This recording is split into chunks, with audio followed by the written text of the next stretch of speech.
Our third game on the slate, we are now moving forward to Wednesday. We have Ball State on the road at my Bowling Green Falcons. The Falcons are 5.5-point home favorites, and this game carries an over-under of just 40 points. Not very maction of them.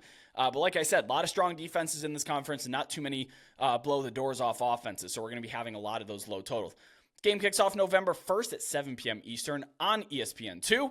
Fun fact, this is the 15th consecutive time that Bowling Green has been favored over Ball State. That dates all the way back to 1990. Now, the two haven't played since 2015, so there's not a lot of modern data, but just an interesting note there, not terribly actionable.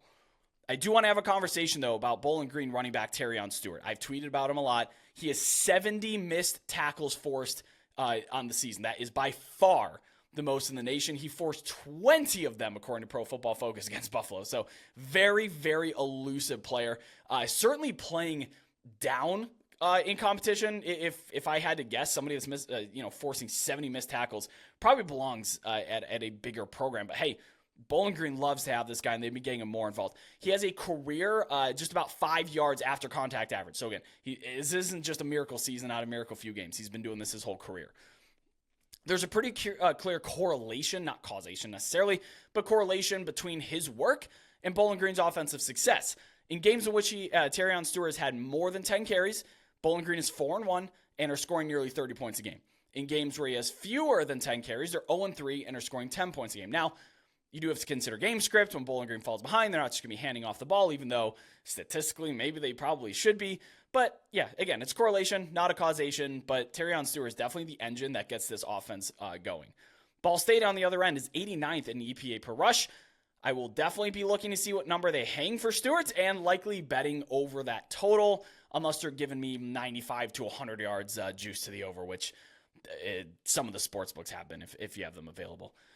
Something, though, has to give in a different facet of the game. Bowling Green is 119th in EPA per pass, and visually, to me, much worse than that. Connor Bazelak has been really disappointing. Cameron Orth has not been much better either. They've been kind of trading in snaps here.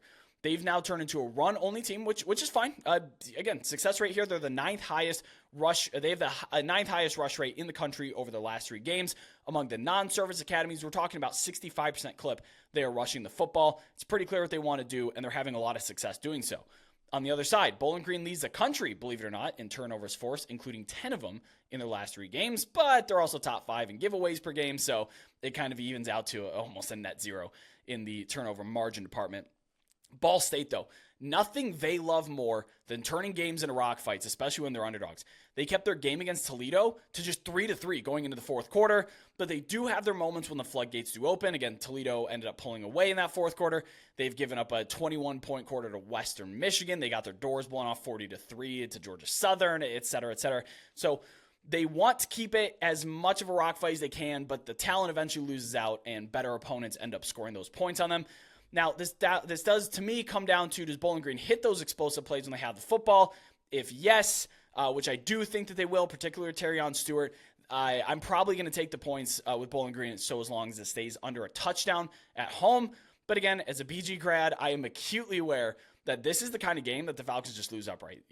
They'll beat Georgia Tech, they'll beat Minnesota, they turn around and lose to Ball State, Western Michigan. It's just kind of their MO. It goes beyond the numbers, a little bit of familiarity, with the team here. But yeah, if I had to place a best bet on here, it's going to be Bowling Green with the points, with the expectation that if they just lose outright, it wasn't really that big of a surprise.